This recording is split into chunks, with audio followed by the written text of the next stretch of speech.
Okay, well, we've started to get a quorum here. Uh, Cool. so today, what we're going to do is a couple of closing remarks on the existentialist, and then we're going to move into the 20th century, which I actually have never done before in a class, and I'll tell you why in a minute. But before we get to that, I wanted to cover a couple of things we didn't finish with on the existentialist. One is uh,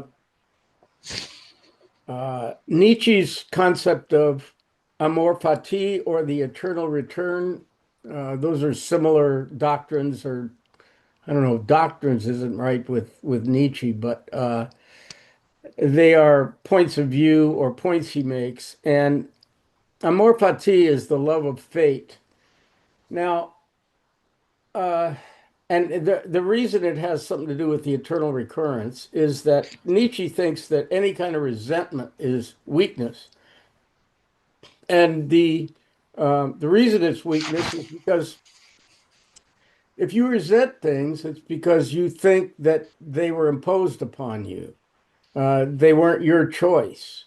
And Nietzsche would like to emphasize that nothing is not your choice. Everything is your choice. And so if you resent things, it's because you think somebody has gotten the better of you, or some circumstance has gotten the better of you and taken advantage of you, and you're mad about it. And so you resent it. And this is a lot of the reason, in Nietzsche's view, for Christianity or other religions too. And that is the resentment, there's a payoff to it, there's a solution to the resentment, and that is Judgment Day, when those people that mistreated you will get their comeuppance, and you'll feel victorious, or somehow your sufferings will be redeemed on Judgment Day. Everything will be fair. And Nietzsche thinks this is nonsense. That when you resent things, it's a sign of your own weakness and inability to structure your own life. And the eternal recurrence is has to do with that, because Nietzsche says the eternal recurrence is, imagine that what you're doing right now, you have to do again and again for eternity. And the point of this exercise is to is that a person who is resentful will say no, no matter what their circumstance. They'll say, no, this is terrible. I'm experiencing something terrible. I never want to be here again. Whereas Nietzsche says the person who has freed himself from resentment will say, fine, I'm fine with any moment of my life. I'm fine with it. It's just as good as every other moment of my life. And so an eternal recurrence for the Nietzschean is not a horror, but for somebody who's resentful and weak, it's like hell. It would be like living in hell to have to live this moment over and over again. So that's the kind of distinction he makes. And uh, I kind of like it. And I've made perhaps an illegitimate leap here in comparing it to Christian faith and other kinds of faith, and also Buddhist acceptance, because uh, Christian faith can be seen as, and has been with in some theologians, as a state of mind rather than faith that something's going to happen, or faith that something is true. Faith that there is a God, for example, or faith that everything will work out, or faith that God has a plan. It doesn't have to be that. It could just be simply a state of mind. Faith can be a state of mind. And I think that's what Nietzsche is saying with amor fati and the eternal return. Now, of course, Nietzsche is an atheist, and a Christian is not an atheist, obviously, but the idea is that both of these themes, I think, suggest a state of mind that feels um, uh, unperturbed. And what's the old gospel song? Standing by the everlasting love. Oh, anyway, I can't think of the actual the finishing of that phrase, but it's a gospel, it's a state of mind rather than being faith in something being true or faith that something will happen. You can visualize it, and I think Kierkegaard does, as a state of insupportable, rationally insupportable good feeling. And remember, he felt that he never arrived at that state. So, yeah, Peter. I think the hymn you want is Safe in the Everlasting Arms. Well, yeah, saving the everlasting arms, but Yeah. safe and There's secure another. from I just put say it yeah, in I know what the line I'm looking for is safe and secure from all alarm. It Yeah. is it rhymes with the line you just said. Safe and secure from all alarm, Yeah. not just Uh, safe and secure, but safe and secure from even being alarmed. yeah. So I think that's the state that Nietzsche is describing with the eternal return with amor fati, which again is love of fate. And I think it can be parallel to Christian faith in some interpretations. Some people like to say that faith, well, most people I think probably like to say that faith is faith that something will happen, or faith that God exists or something like that. But there are Christian theologians who put it in a different way, which is more like a state of mind. Yeah, Peter. I think a term that works even better for a parallel between Nietzsche and Christianity is redemption. There's a section in Thus Spoke Zarathustra of redemption. Uh, and at some point, he says, uh, "Oh, my friend, have you ever said yes to one joy? Oh, my friend, then you said yes to all woe as well. All things are chained and entwined together. All things are in love." That's different from Christianity, but you end up almost at a very similar point. Well, I kind of like to say that they're also vague that they can be true to Yes, uh that's true. That is that true. if they mean something to you, fine, but I and we're going to get to that very point in a minute, but I think there may I be a agree with you parallel. with I'm that. pretty sure Nietzsche would be horrified to have himself compared to a Christian, a faithful Christian, but uh nevertheless, that's what I'm doing. So sue me. Uh all right, so I don't have a lot more to say about existentialism. We're going to leave the 19th century behind now and start with the 20th century. And the 20th century, in a lot of ways, can be seen. Okay, well, there's an extension of the 19th century in guys like Sartre and Heidegger, Husserl. These guys kind of extended or continued the tradition started by Hegel and then expressed by Nietzsche and Kierkegaard, but then Heidegger brings some more Hegelian, comprehensible prose back to the playing field. And whereas Nietzsche and Kierkegaard are pretty easy to read, they're not like that. The concluding unscientific postscript by Kierkegaard is a bit thick. But most of them are parables like you'd hear in Sunday school, and they're very perceptive. Kierkegaard's a very perceptive writer, especially when it comes to logic of some kind of the. Oh, Bill, I see you have your wrist bandage. Are you recovering? Yeah, everything's good. All right, good. Uh, anyway, so, but we're not going to talk about Heidegger and Sartre. Enough about the 19th century kind of grandiose ideas of philosophy. We're going to turn to the British linguistic analysts, and that'll be Wittgenstein. Wittgenstein's not British himself, but he is associated with these guys. And then the Vienna Circle, and then the early and later Wittgenstein. That's what we're going to concentrate on. Wittgenstein was the most prominent of all these guys, and in a way, you can see the Vienna Circle as reaction to Wittgenstein, and also the later linguistic analysts as influenced by Wittgenstein.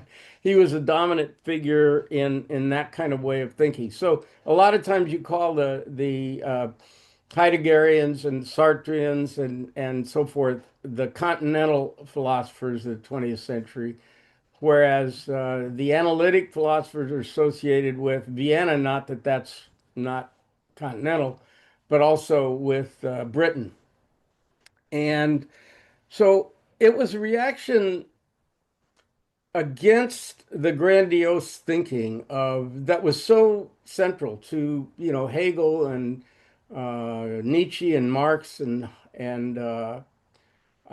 Kierkegaard. They had these grand visions, and I've often called them romantic visions. And the reason I call them that is maybe it's not fair, but is because the grand visions appeal to your emotions and your sense of real grandiose truths, big truths.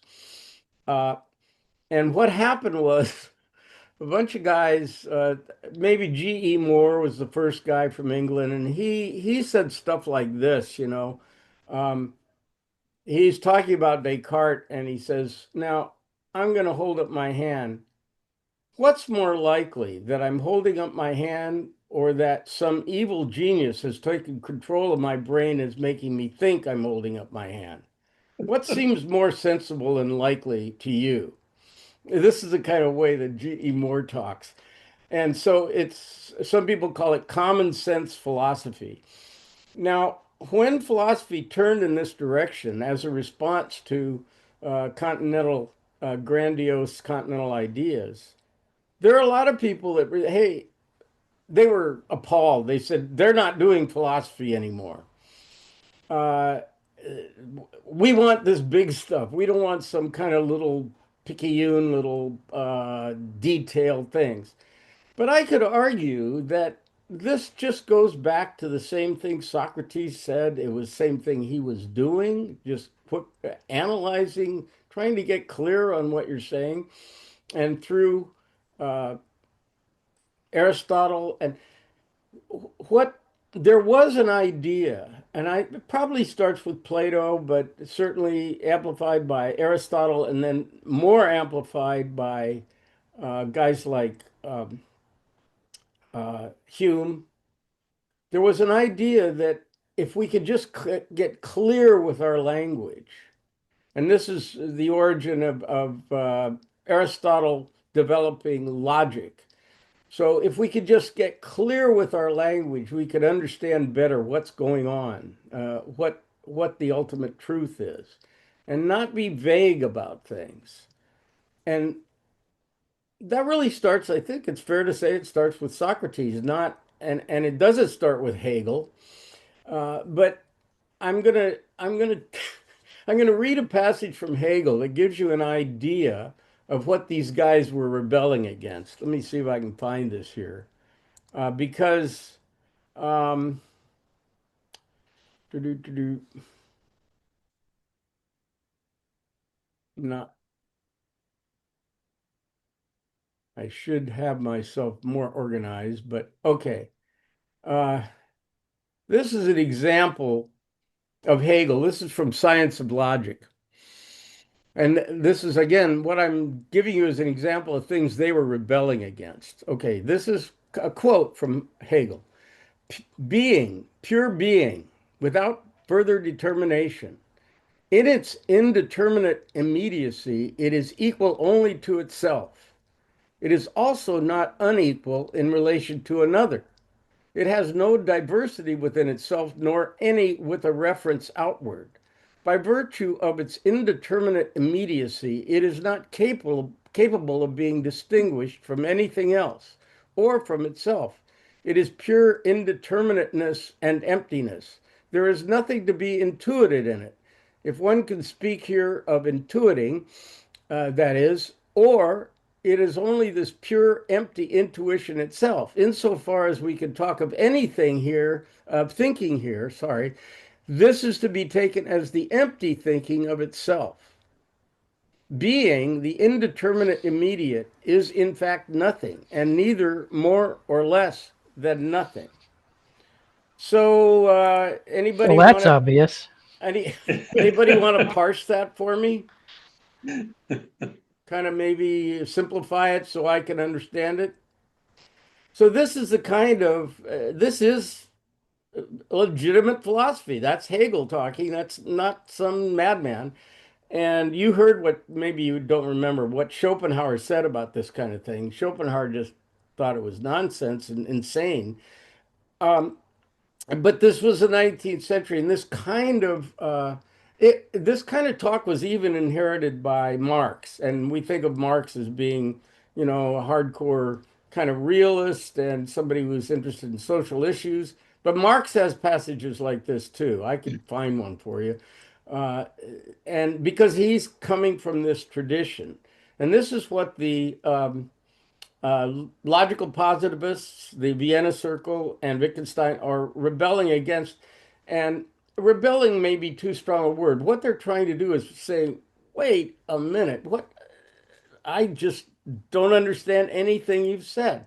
And so let me give you some examples that the Vienna Circle guys give, the logical positivists give for statements you can find in philosophy that they don't think make any sense. Uh, and I just have a list of them here. The absolute is beyond time and space. Being is more real than existence. God exists outside of time. The world is an illusion. The soul is immortal. Nothingness is prior to being. This is a kind of thing that they said, well, can we define these terms a little bit so we can get clear on what's being said, please? Uh, and so this led to some strange things, though, however. And I'm going to read because some of the stuff that the logical positives say is just seems just as nutty as that. And I'm going to read something by Wittgenstein for you that I think you'll find just as nutty as what Hegel said. Um, Here's a passage from the Philosophical Investigations, which is his second work. I'll orient you a little bit more in a minute about what this is, but this is one of his later works. Okay, here he goes. When I say my broom is in the corner, is this really a statement about the broomstick and the brush? Well, it could, at any rate, be replaced by a statement giving the position of the stick and the position of the brush. And this statement is surely further analyzed a further analyzed form of the first one. But why do I call it further analyzed? Well, if the broom is there, that surely means that the stick and brush must be there, and in particular relation to one another. And this was, as it were, hidden in the sense of the first sentence, as expressed and analyzed in the second sentence. Then does someone who says that the broom is in the corner really mean the broomstick is there and so is the brush, and the broomstick is fixed in the brush? If we were to ask someone, if he meant this, he would probably say that he had not thought specifically of the broomstick or especially of the brush at all. And that would be the right answer, for he meant to speak neither of the stick nor the brush in particular. All right. So, have things been clarified for you? Uh, yeah, Peter. Uh, Unmute yourself. Yeah. There. Okay. I would say it's clear, but it's also banal.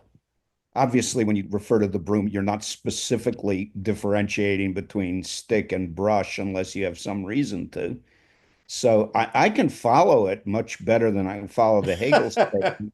My reaction is kind of, so what? Okay, that's exactly right. So and it was exactly the response I had when I first started reading these guys, and it was the response of this is back. My first introduction of Wittgenstein was back in Pomona, and everybody in the class felt exactly what you just said. That so, I mean, big deal. I'm not going to spend my time talking about stuff like that when I could be talking about Marx or Hegel or something important, right?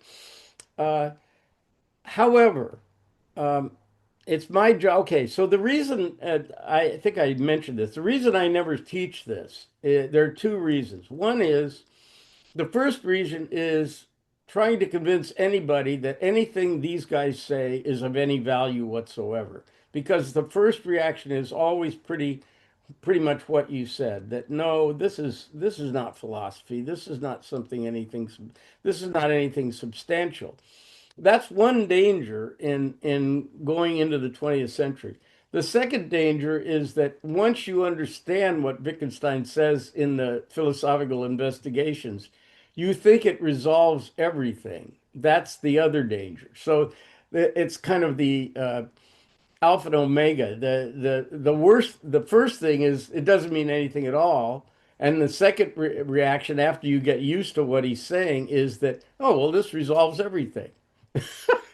So it's like a mirror image of the two problems. And I have little faith that I'm going to be able to guide you through this so that, first of all, you think it means something. And second of all, you know it doesn't mean everything. That's my job. And I'm not confident I can accomplish it by any means. Okay, so I'm going to mainly concentrate on Wittgenstein. Okay, Wittgenstein was a guy who was very wealthy, gave away all his money, and he went to school and studied some philosophy and I think engineering. And then he went to World War One. He was I think maybe an ambulance driver. I'm not really sure what he did in World War One, but while he was in the trenches, supposedly, he thought he was having these thoughts. And he came up with the Tractatus Logico Philosophicus, which is his first major work. And he presented. He didn't go through the PhD program. He just presented it as his PhD thesis, and it was accepted. And Russell was his main uh, cheerleader. Russell thought this guy has something going on. Bertrand Russell, that is, the famous, kind of lovable British philosopher.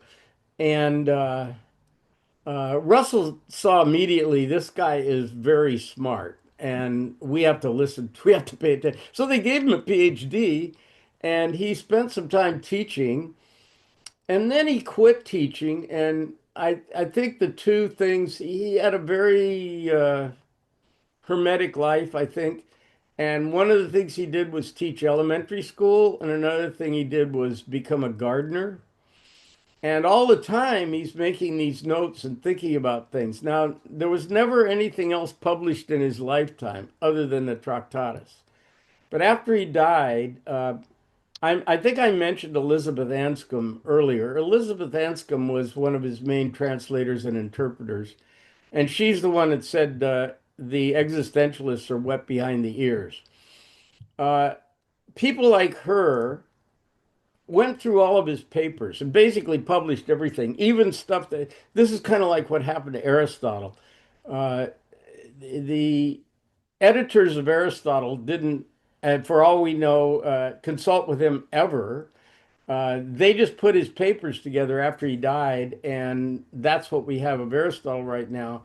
His papers that were intended to be published, we have been lost. We don't know, and so Wittgenstein very well may have written a bunch of stuff in the philosoph that got published as the Blue and Brown books and the Philosophical Investigations, a bunch of other stuff, all of which I've read.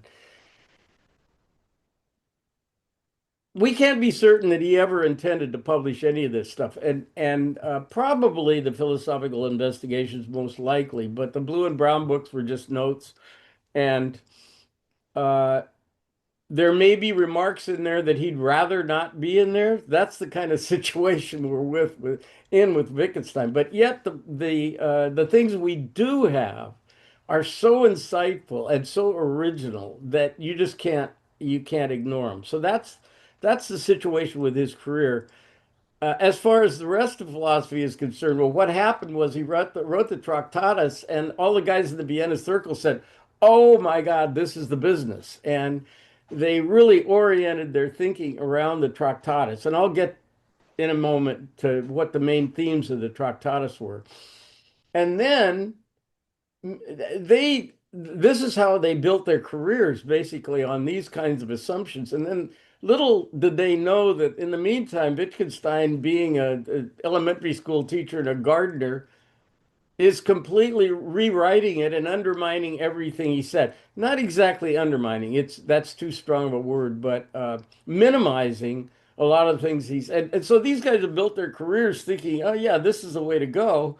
And then this guy comes out and says, no, that's not really it.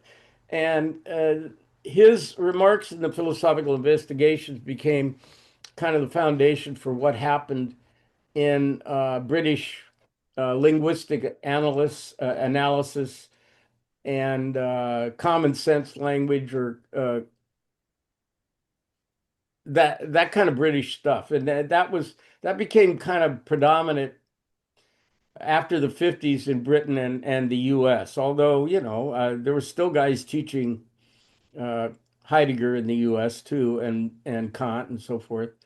I took a Wittgenstein class from oh geez, I'll think of his name in a minute. He was a Pomona professor that became a professor at the Yale Graduate School, and I took a graduate class in Wittgenstein from him. He was Foglin. He was very good. He was excellent. But I took another class. It was interesting. It was one class on Wittgenstein and Heidegger, where the professor was examining the arguments of both and trying to make sense of both of them in relationship to one another. You remember when I said a long time ago that what you do in philosophy is you go through all these guys and then you start looking through all of them through the eyes of all the rest of them. It's very incestuous. So anyway, let me go through the some of the main points of the Tractatus, and it's usually referred to as the Tractatus, by the way. All right. Um, this is a very formal kind of presentation. Everything's numbered, and it's really meant to put an end to philosophy. He thinks that he's done it. And so let's start out. He says the world is everything that is the case. The world's not a collection of things, but of facts, of actual states of affairs. The limits of my language mean the limits of my world. That's a quote. So, what does that mean? Uh, Actually, maybe go to the final, most famous statement of the Tractatus which is at the end. He says, "Whereof one cannot speak, thereof one must be silent." This is almost like seems like it came out of the Tao Te Ching. And everybody recognizes he has a mystical side to him. So he's not this dry, uh, kind of mathematical philosopher. He is that, but he has a mystical side, and he certainly recognizes. Remember, I said he's a big uh, fan of Kierkegaard, who's not exactly a logical positivist. So the world is everything that is the case. What he means is, insofar as we can say anything that's true, and this again goes back to Socrates. That's a funny thing. It goes back to Socrates saying that the one thing he's sure he believes is that there's a difference between truth and opinion, and we want to know where that line is between truth and opinion. That's what Wittgenstein is saying here, really. He's saying the world is everything that is the case means that anything that we can say as a fact about the world is something that is a proposition that we can say that is the case. If we can't say that, then yeah, it's things we can't talk about essentially. You can talk about them and they're not unimportant, but they can't be said to be the actual representation of the real world. one way of looking at what he does in the Tractatus is again, he's like I said at the beginning, he feels like if we could just simplify language, we could know what the truth is. We could just pare it down to the things we really know and get rid of the superfluous things that aren't really important or can't be substantiated, right? So what he imagines he's constructing is it's called the picture theory of the world, that language is kind of you could think of it as a grid and where atomic facts, which is not his term, but that's what the logical positivist said. You have atomic facts like gold, I guess. One of the problems with Wittgenstein that was discovered not too long is it's very difficult to define within the rules he sets out what an atomic fact is. That's like a internal problem. But anyway, the idea is that you have a very specific fact, like I don't know, Washington, D.C., and then you connect it to other facts using what are called uh, well-formed formulas. In other words, perfect grammar and perfect logic. And you connect these logic facts in a grid together with one another. And in the end, if you do this diligently enough and strictly enough, you'll come up with a picture of the world that is everything that is the case, which is what he said, everything that is the case. So then, outside of that, there may be plenty of important things. In fact, I think I have a quote to that effect.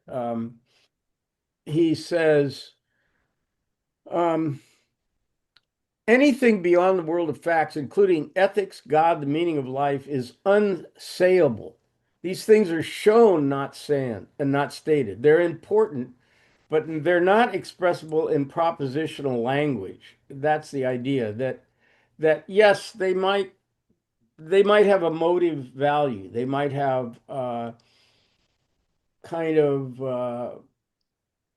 a a value in mood or emotion, but they can't be said to be the fact. They can't be said to be the case. So he's trying to limit. Uh, remember, Kant said he's limiting reason to make room for faith, and that's not the same that Wittgenstein is doing. I don't want to kludge those two guys together, but it comes from the same impetus to try to, okay, what could we be clear on? And then beyond that, we better acknowledge that we're not clear on it, that we don't know. All right. So uh, going on with some more uh, kind of the standard interpretations of the Tractatus. Um, a logical picture of facts is a thought. So thoughts are pictures of reality. They share the same logical form as what they represent. So that's the picture theory of truth or reality, is that they our understanding of reality is kind of limited by the same logical form as our language that describes them. And propositions have truth functions, and we know these truth tables. If you've had a logic class, we figure out the truth or falsehood of a statement using truth tables. And then what we have is complex propositions are made from elementary propositions using strict logical connections. And all meaningful large propositions can be generated from elementary propositions, which connects atomic facts in a logical way. And then the idea is logic is transcendental. I don't think he uses the word transcendental. Uh, what he means is that our language is it's a picture of the world that floats above the world, as it were. And language isn't part of the world, but it's a picture of the world that, if we understand it, restricts our understanding, a clear understanding of the world. Whew. Wittgenstein is like Plato in the sense that he's at first, very difficult to understand. And I apologize for saying this again, like I did about Plato. You really just can't escape from reading Plato, which is what, remember, he didn't, Plato never said, this is what my theories are, this is my doctrines. He never said that. He had discussions. And Wittgenstein is very similar in that way. He demonstrates how he thinks you should think rather than telling you what is true. Although he has a didactic style in the Tractatus. So you it's an acquired taste, is another way of putting it. You kind of have to digest it and read it before you get on board with what he's saying. That's why it's so difficult with Plato and Wittgenstein to describe what they're really up to. You kind of have to just get used to how they do things. And then it seems revelatory to you, I think. Not revelatory in that you see God. It's more like revelatory in that things become clarified to you. Uh, so far, so good. Anybody have any remarks so far or questions? Otis. Yeah. When we talk about language, are we only talking about verbal language, or what about music? What about art? Other forms of language which are nonverbal, but yes, yet express reality. Yeah, no, those are not part of the uh what he says is the world is everything that is the case. Those are things beyond language that cannot be properly captured in language and therefore can't be mapped out by this kind of picture theory of language. Okay. So no, but listen, it it's important not to over stress over. Let me see. That he doesn't mean to dismiss music. He doesn't mean to dismiss ethics or anything like that. He just says they're not part of what you can say is true. That's all. And this is the vibe of the whole be in a circle thing. They're not trying to eliminate. Yeah, they're quite aware you can't live your life without appreciating music and believing in things that you can't prove. They're quite aware of that. They're not that naive. But what they're saying is, let's be humble about what we can say we know. And they're basically they're very influential, very influenced and very influential in science, because they look at science and they say, what do these guys do? What they do is they have, like in chemistry, we have specific formulas for specific elements, and we know what they are, and we can say mechanically how they relate to other elements.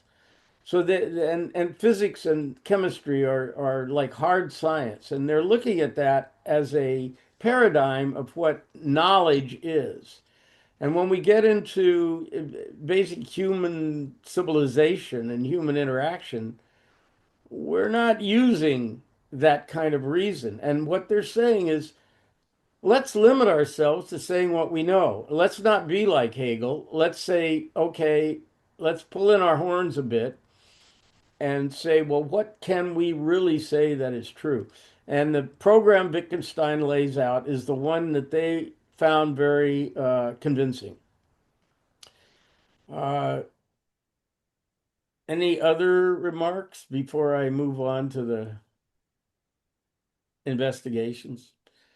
So yeah, a long period of time passed, and Wittgenstein did some lecturing, and the result is the blue and brown books. If you actually want to read anything by Wittgenstein and think that you might enjoy getting a little deeper into it, I would recommend the blue and brown books, which are much more accessible than than that passage about the broom I read from the investigations. but not all the investigations are that bad. Uh, but I just picked a particularly silly one. But it's, he's making a point there. It's not that silly in the context of what he's saying. All right. If no questions on that, I'm going to move on to the philosophical investigations. This was not published in his lifetime. Um, and I have a quote. Let me see. Somewhere I have a quote here from Feynman. And Feynman says something remarkably similar to what these guys in the linguistic philosophers were trying to achieve. This is Richard Feynman, a physicist. Is Gerald with us today? Let's see. I don't have my screen up right yet. Gerald around? He's our resident physicist. Anyway, okay, no Gerald, but this is Feynman, not a philosopher, but Feynman. The real problem in speech is not precise language. The problem is clear language. The desire to have the idea clearly communicated to the other person. It is only necessary to be precise when there is some doubt as to the meaning of a phrase, and then the precision should be put in place where the doubt exists. It is really quite impossible to say anything with absolute precision unless that thing is so abstracted from the real world as to not represent any real thing. This is Feynman, a physicist, talking, and so he's kind of aware of these same problems that Wittgenstein and these guys are attacking with uh, communication. So, all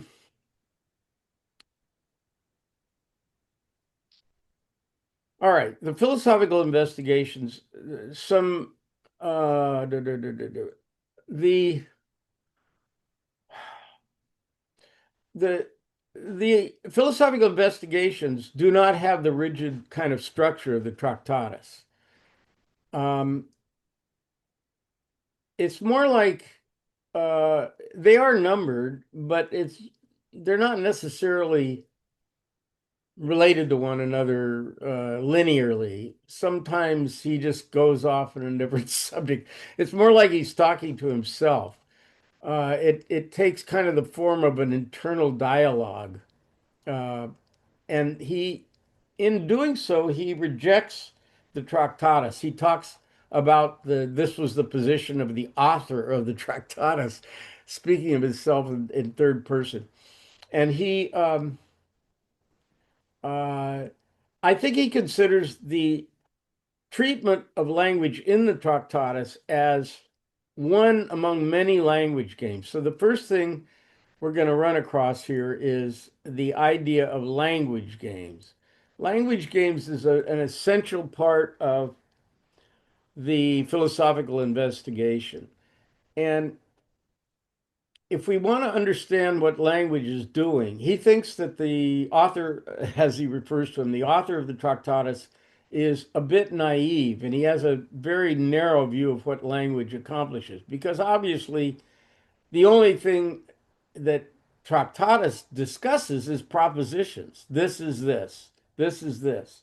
But language does a million other things. And in fact, he finds and displays how very infinitely weird and vague language is. And it's very interesting stuff. So, a language game is a form of life. That's one way he puts it. And this is a way I deal with a lot of things that were formerly puzzling. And this is why I say if you grok what he's saying here, it can be very useful in dismissing a whole line of thought. For example, I don't know if any of you knew Tom Drew at Pomona, but Tom Drew went to the divinity school. I knew him in divinity school. And Tom Drew and I think I mentioned this conversation. He's a devout Christian and uh, but very erudite. And I was talking to him one time, just like the young priest, a young minister is talking to the older minister with Kierkegaard. I was saying, there's a lot of stuff here that doesn't make any sense to me. Uh, And he says, well, what do you mean? And I said, well, there's things that do make sense to me. Like, for instance, thank God you're okay. I know what that means. And like, let's just pray your son is going to live. I know what that means. It means more or less hope. And he says, well, you know all you need to know then. That was his response. No more theology is required than that. And that's kind of what he was saying. Now, if you take that view in other words, what that is those two statements are within a language game of the faithful community, as you might say. Thank God you're okay. Well, it's just a saying to me, but within the religious community, it has more resonance. It has more baggage attached to it. Or I pray that you'll be okay. Same thing. But it's not like it's nonsense. That's what Wittgenstein wants to say in the Tractatus. It's not like we're not communicating anything to one another. So if you take the view, like suppose I had an argument with a friend who believes everything is conscious. It's all like almost like a Janist kind of point of view. Everything is conscious. The whole universe is conscious. How about rocks? They're conscious. There's an energy. Everything is conscious. And so I said to him, well, suppose my wife collapses and I call 911 and the operator says, okay, is she conscious? And I say, well, of course, everything is conscious. Rocks are conscious. The universe is conscious. What, of course. What are you asking me, you idiot? Obviously, we're playing two different language games. She's not asking my my metaphysical ideas about the universe. So what's happening there? Wittgenstein wants to say that within the context of those language games, both of those things make sense. In other words, if I say the whole universe is conscious, okay, I'm saying something kind of Deepak Chopra-ish spiritual. If I try to determine whether somebody is conscious by saying, well, of course they're conscious. Even if they were dead, they'd be conscious. That's not the same language game that the EMTs want to know about. So Wittgenstein says that what we've done in the Tractatus and in many parts of philosophy is we've mistaken one game for another game, and we've tried to apply the rules of one game to another context. For example, if you take say you take chess men, but you use them, they're 16 chess uh, players. What do you call them? Figures. And there's only 12 checkers. But suppose you use the chessmen for a game of checkers. Well, okay, you're using the same things, but they don't have the same function or the same meaning.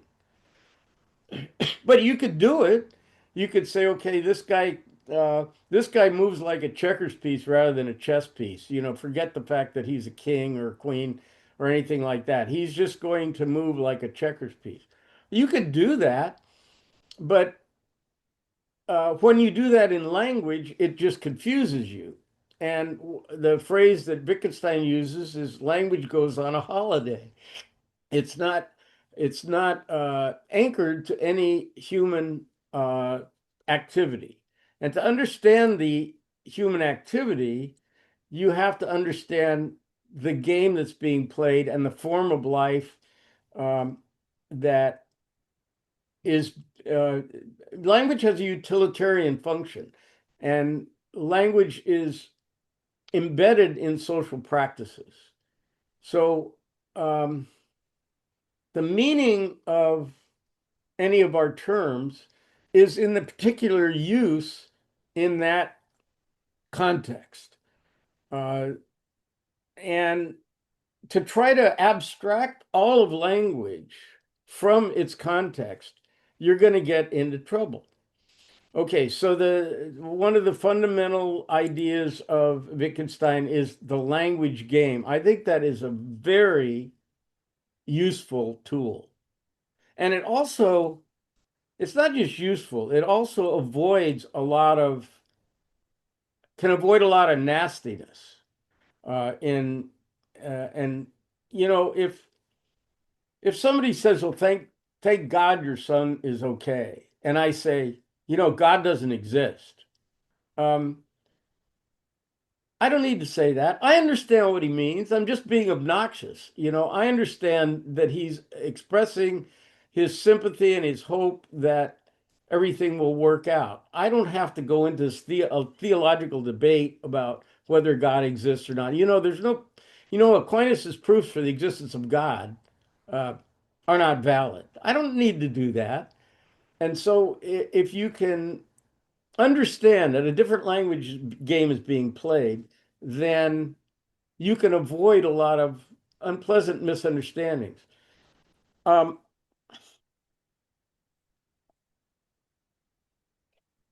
the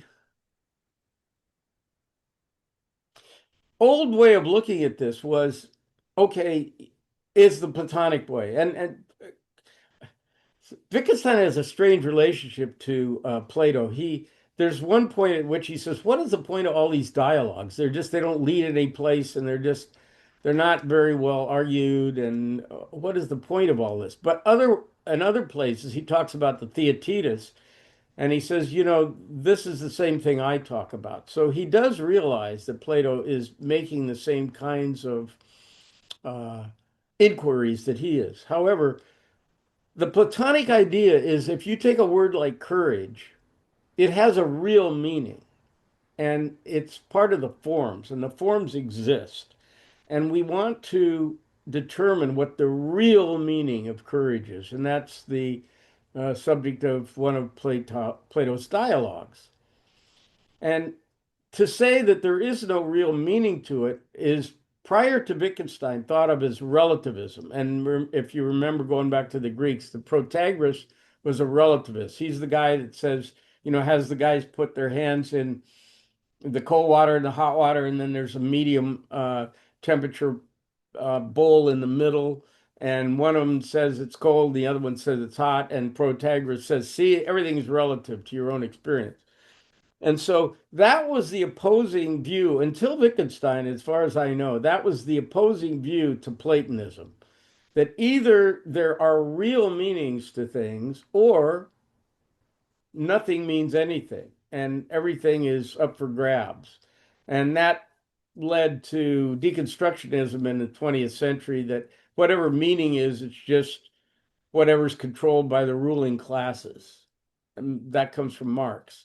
So uh, until Wittgenstein, I think that was the main idea, that you either have Platonism or you have relativism. But Wittgenstein finds another path in there, which is language games. So it's not true that when somebody is speaking about God, um, and you don't believe in God, that you guys both have an opinion and those opinions are just different and there's no way of resolving it. Wittgenstein this says this is kind of a rigid and uninformed and unobservant description of what language does. He'd rather say, okay, I understand what you're saying. It's not like you're saying nothing. It's not like I have a strongly different opinion from you.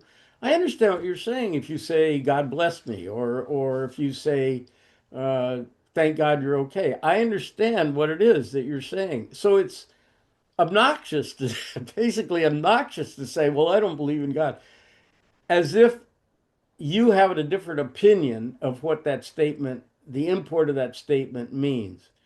Yes, you do have a different opinion, but insofar as that exchange is concerned between you and the religious person, you being an atheist and the religious person, in that context of that language game that's being played right now, where he's showing concern for you, you understand what he's saying, and it's kind of rude to say you don't, to say that you're saying you're talking nonsense to me. So in that way, the Wittgensteinian approach of language games, I think, is very useful in not only solving philosophical problems, and there are several philosophical problems that I think are well addressed by this, but also in social problems or interactions with other people. Uh, so just a couple more points here on the investigations. Another really, I'm not sure I'm going to get all this done today, but anyway, another really central uh, and kind of counterintuitive uh, Wittgensteinian point is that there's no such thing as a private language. Now, what he's referring to is when you say things like, "Well, I had this feeling once before," or deja vu would be a good example of it. Uh, he's saying that all language is public. All language has a public meaning. And if it didn't, it wouldn't communicate anything. So thinking that when you're saying something, you're expressing something that's only apparent to you, only visible in your mind. Because we typically think this. We think, well, I have this feeling I'm trying to express to you right now. And uh, if it's truly not possible to express it, then we wouldn't have words for it.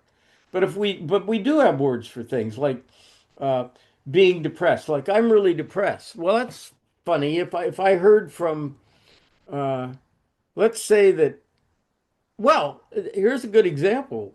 Robin Williams apparently was terribly depressed, but boy, he didn't come across that way. Now, if you knew Robin Williams and he always acted, as far as I could tell, he always acted like that. I actually see, he used to hang out in front of the, what was the name of that comedy club in San Francisco? It was right next to the Last Day Saloon. I'd play there and you'd see Robin Williams hanging out front.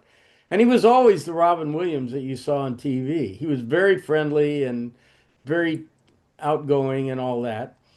And if you were to find out he was depressed, now I think he was depressed later. I don't think he was depressed then. But anyway, if he were to describe himself as depressed, you'd say, boy, I've never seen anybody that looked less like they were depressed than you are. Depressed people can't get out of bed. They can't do anything. Life doesn't mean anything to them anymore. They can't motivate themselves to do anything. You're about as far away from that as I can imagine.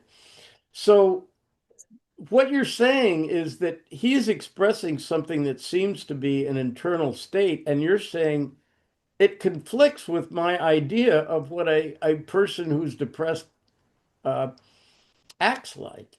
In other words, he's saying something that usually has public uh, manifestations.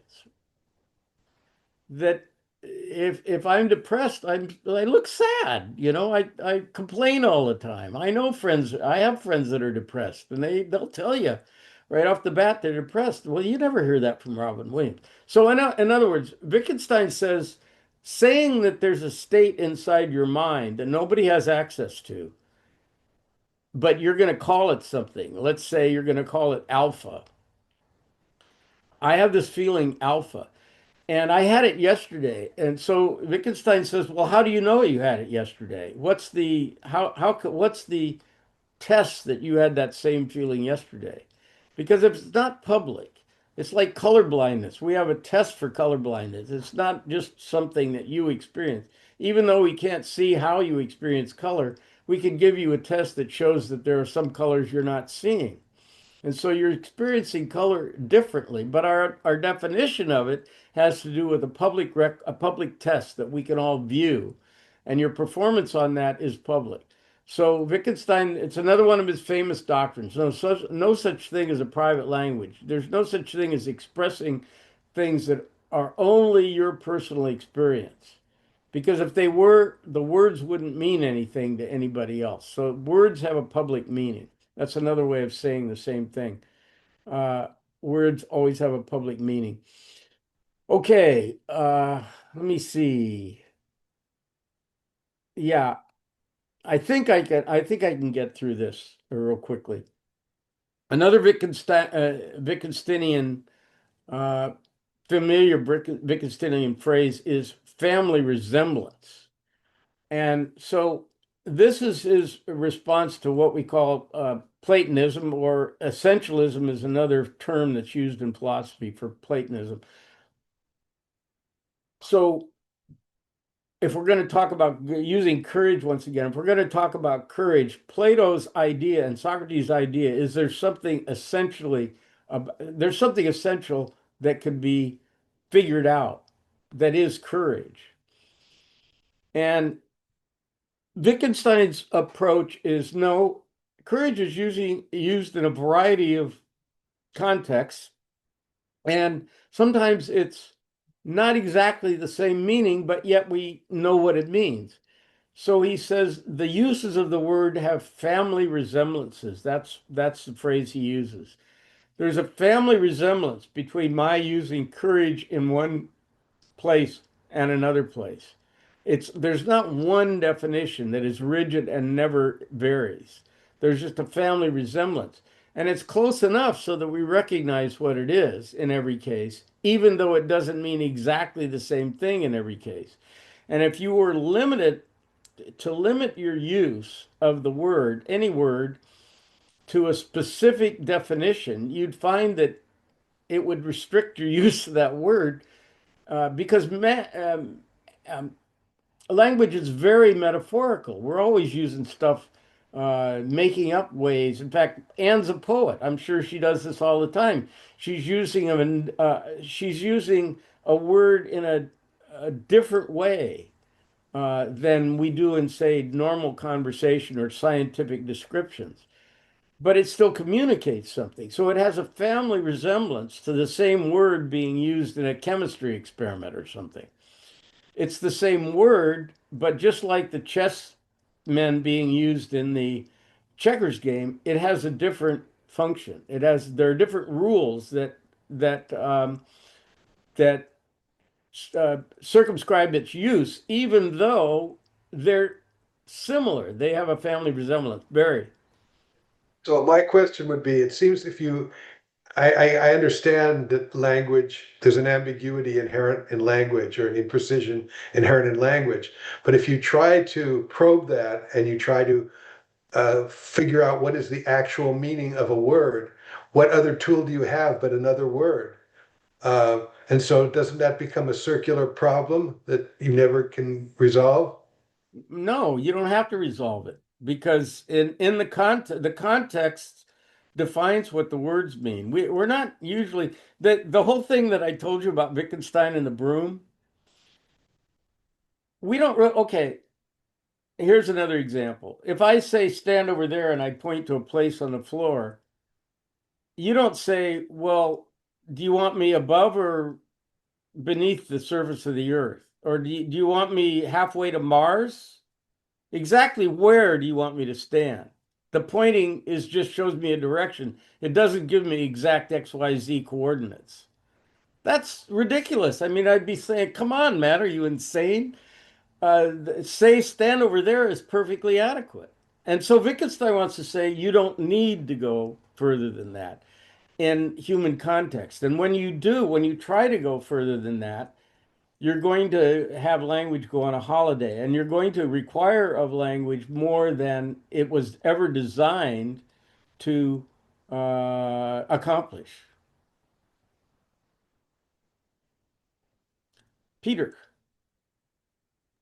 I'm very interested in what you said about Wittgenstein. I'm familiar with a little bit of it, but I have read very little by him. But I want to go back to the Vienna Circle for a moment, because I think Wittgenstein is modest in saying language communicates all sorts of things that can't be rationally or empirically proved. But as I understand the Vienna Circle, I haven't read them. I've only read A.J. Ayer's Language, Truth, and Logic, which may be a vulgarization of them. Oh, he's They're good. basically saying, they're basically saying that only scientific language really means anything. And if they want to explore the logic of science, that's fine with me, even though I can't follow. But to say that, any statement that has to do with religion, ethics, poetry, or art can only be an emotional preference or an expression of will and can't have meaning. That seems to me the reverse of modest. It seems to me a kind of hubris that Wittgenstein is not guilty of, and most scientists aren't guilty of it either. But it seems like an attempt to eliminate really from a meaningful position all kinds of discourse that they can't use. And I know this is a direct quotation from Rudolf Carnap. Philosophy is to be replaced by the logic of science. I have no problem with saying philosophy ought to explore, among other things, the logic of science. But this is an attempt really to destroy the ground under which any philosophy, however empirical or skeptical or flexible, stands. And sure, it's uncertain ground. It's not a permanent foundation. I think that's been one of the themes of the course. But you can still say things. And I know that P.F. Strawson said of Wittgenstein that he had a prejudice against the inner. I'm not sure that's true, but I think it really is true of Carnap, Bertrand Russell, A.J. Ayer, that school of philosophy. Okay, they use the word nonsense, Yeah, but this goes back to Hume. Hume also said that if you can't, he had his two criteria were matters of fact and relations of ideas, and if you can't justify what you're saying by one of those two things, then he says cast it into the flames, which is also pretty strong. And yeah, the logical positivists or the Vienna Circle, they're going to use words like nonsense.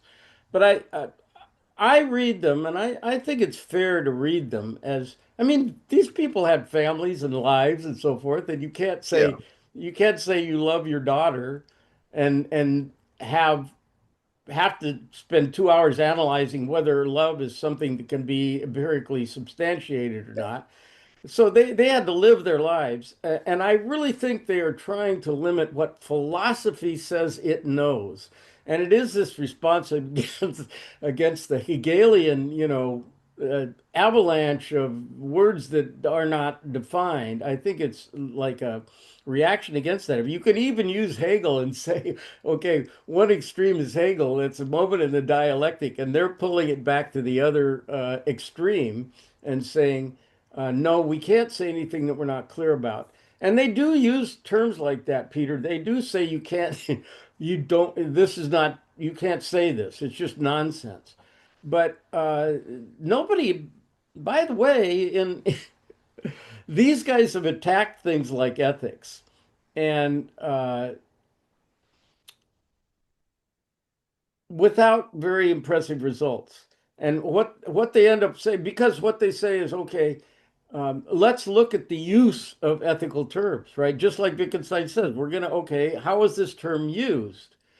And they have a hard time figuring out how it's used because uh, one theory of the logical positivists or the linguistic analysts about ethics is what you're doing is recommending that somebody act a certain way. That it's always kind of a recommendation. You should act this way. Well, that's not very satisfying, I must say, in terms of an ethical position. I'm recommending that you listen to Led Zeppelin. I'm recommending that you don't lie. It's not a very strong position. So they didn't get very far in ethics, and they kind of abandoned it. In fact, Wittgenstein himself says ethics and aesthetics are one and the same, which means it's just a matter of taste. And I think that's pretty strong. And I think people like yourself, Peter, I think we look for something more in say ethical discussions than just that, just kind of throwing up your hands. yeah, However, I think that said, I think they're making a legitimate point that you have to be cognizant, just going back to Socrates is no different, about what the limits of your ability to substantiate anything you're saying, what those limits are.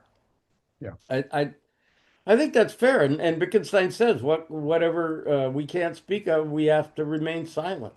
I think that's kind of strong, but he clearly had a mystical side to him. And he just said, just like the Tao Te Ching says, Whatever can be spoken of is not the true way. That's the Tao Te Ching. What the true way is, it Does not cannot be know. spoken of. So Yeah. that's the mystical part of Wittgenstein. Yeah, Barry.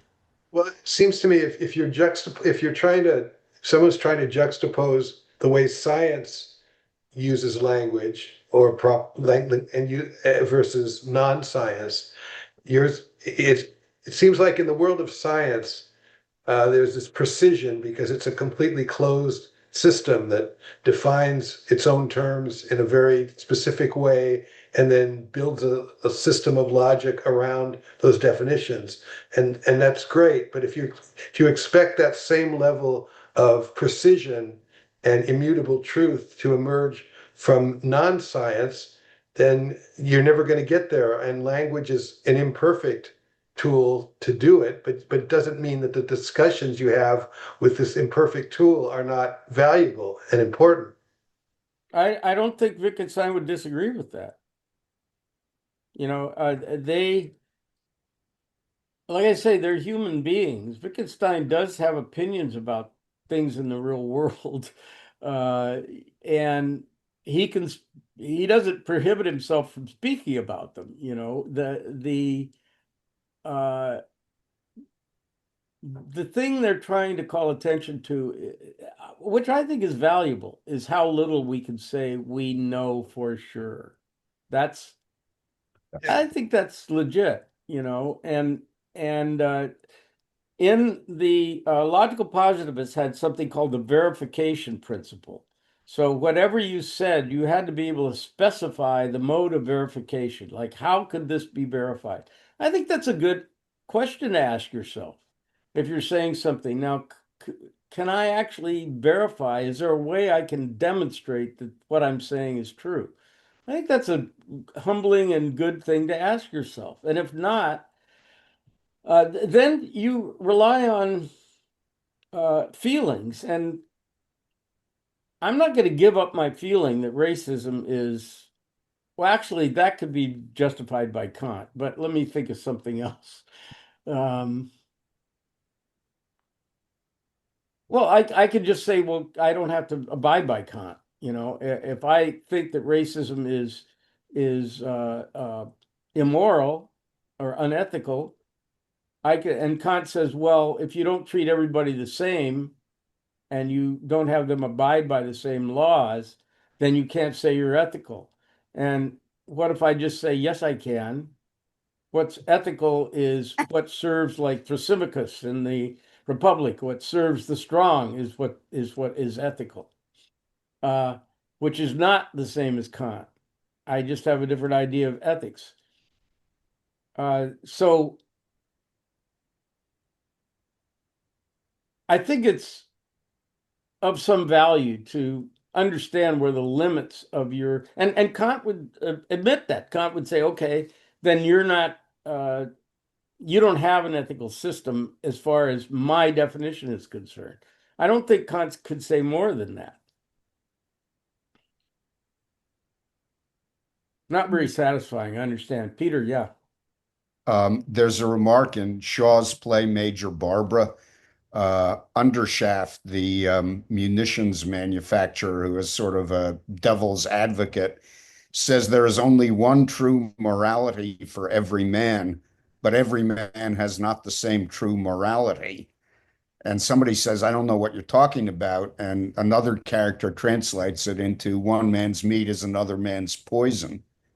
But the interesting thing to me there is one true morality for every man. You may not know beforehand what it is, but whatever your moral, vision is, more than an attitude, that is yours, and you should abide by it, and something will happen to you if you don't abide by it. But it may not be the same as mine or hers or his. It's not a perfect solution, but I think it has something to it. Well, that would be called relativism, and it would be something that the existentialist would agree with. I think Hemingway said that uh, morality is something I feel good afterwards. I don't think he Right, used the word right. morality. I don't know the exact quote, but No, it's in The Sun Also Rises. What's moral is What is immoral is what you feel bad afterwards right. And about. so that doesn't help a lot when you're not doing it, when you haven't done it yet. But then that is consistent with the idea of existentialists that existence precedes essence, that you don't know who you are until you live your life. And you don't, it's not waiting out there for you. It's something that you determine in every choice you make. Uh, okay, well, I don't think that went as badly as I thought it would. But the reason that Wittgenstein is lands so heavy is because if you really have followed everything along in the semester, and if these questions raised by Plato, I want to say one more thing. Anyway, if these questions raised by Plato and Kant and Hume have any weight for you, I think that Wittgenstein will alleviate some of the weight.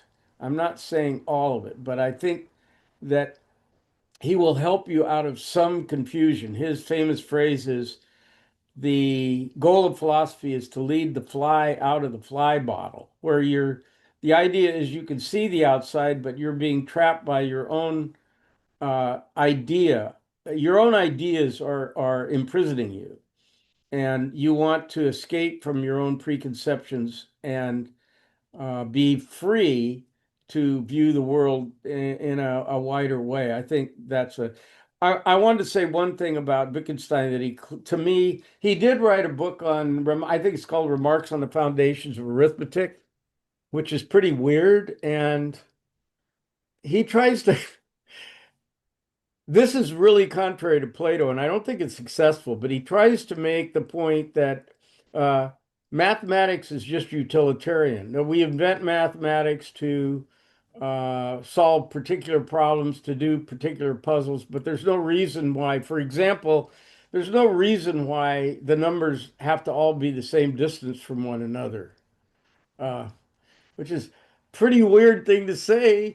And I'd want to say that I think he's wrong about this. I think there is a reason, and I don't know what it is, but this goes back to Meno's paradox. Like Meno seems to know stuff that seems to be embedded in the universe, and that's the same thing Einstein thought. Einstein thought it's very puzzling that what I can think of in my brain seems to have uh, a door, a window to understand things that are physical out there in the real world. Einstein thought that was very deeply mysterious, and I think Plato did too. And I don't think you could cast a wand like Wittgenstein does and say, I'm just going to do away with that by saying mathematics is all utilitarian. I don't think you can do that, but I'm in deep water here. And so if you, I've recommended many times you go to Wikipedia and read the page on the philosophy of mathematics, and you'll see that this, this, to say the least, has not been resolved. What mathematics is and why we know anything about it has not been resolved, and that's a problem that goes all the way back to Meno. Okay, my goodness. Yeah, I didn't think I'd be able to get through that. But anyway, next time, this is about it, guys. And so next time, I plan to just do a kind of review of the semester, I would say, if this were a semester. And that'll be it. So what are we going to do next for a class? I have no idea. I know everything I need to know, so I don't need any more classes.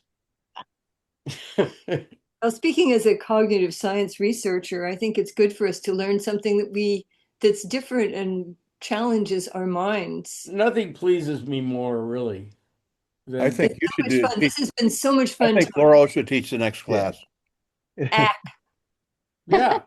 There you That go, would Laurel. definitely be I was something I thinking didn't know about. Anne could practice and Peter could practice teaching literature, poetry. I don't know, or we could get some legal teaching about the Constitution or something, or law stuff, or who knows. Epidemiology, I don't know. How do you do science? I thought that, yeah, we could at least get people to talk about them a little bit about themselves and maybe, yeah, we have a lot of smarts here in this room. Right. I would not put myself in that category, but Oh, come on. Hey, No, come on. no, but No, you know, there's a lot here of I would be experiences that interested I in think. just, I'd be interested in just a short thing of what cool things you've learned through your work or something, or what that people might not know. I'd be really interested. That's a great idea. Listen, I got to run because I have to. Yeah. All I'm right. in the We'll process see you of next trying time, and to- we'll try to wrap things up and then maybe make some kind of plan for the future. Hey, awesome. Have fun, Yeah. folks. Stay cool. Okay. All right. All Thank right, you. guys. All right. See ya. Thanks.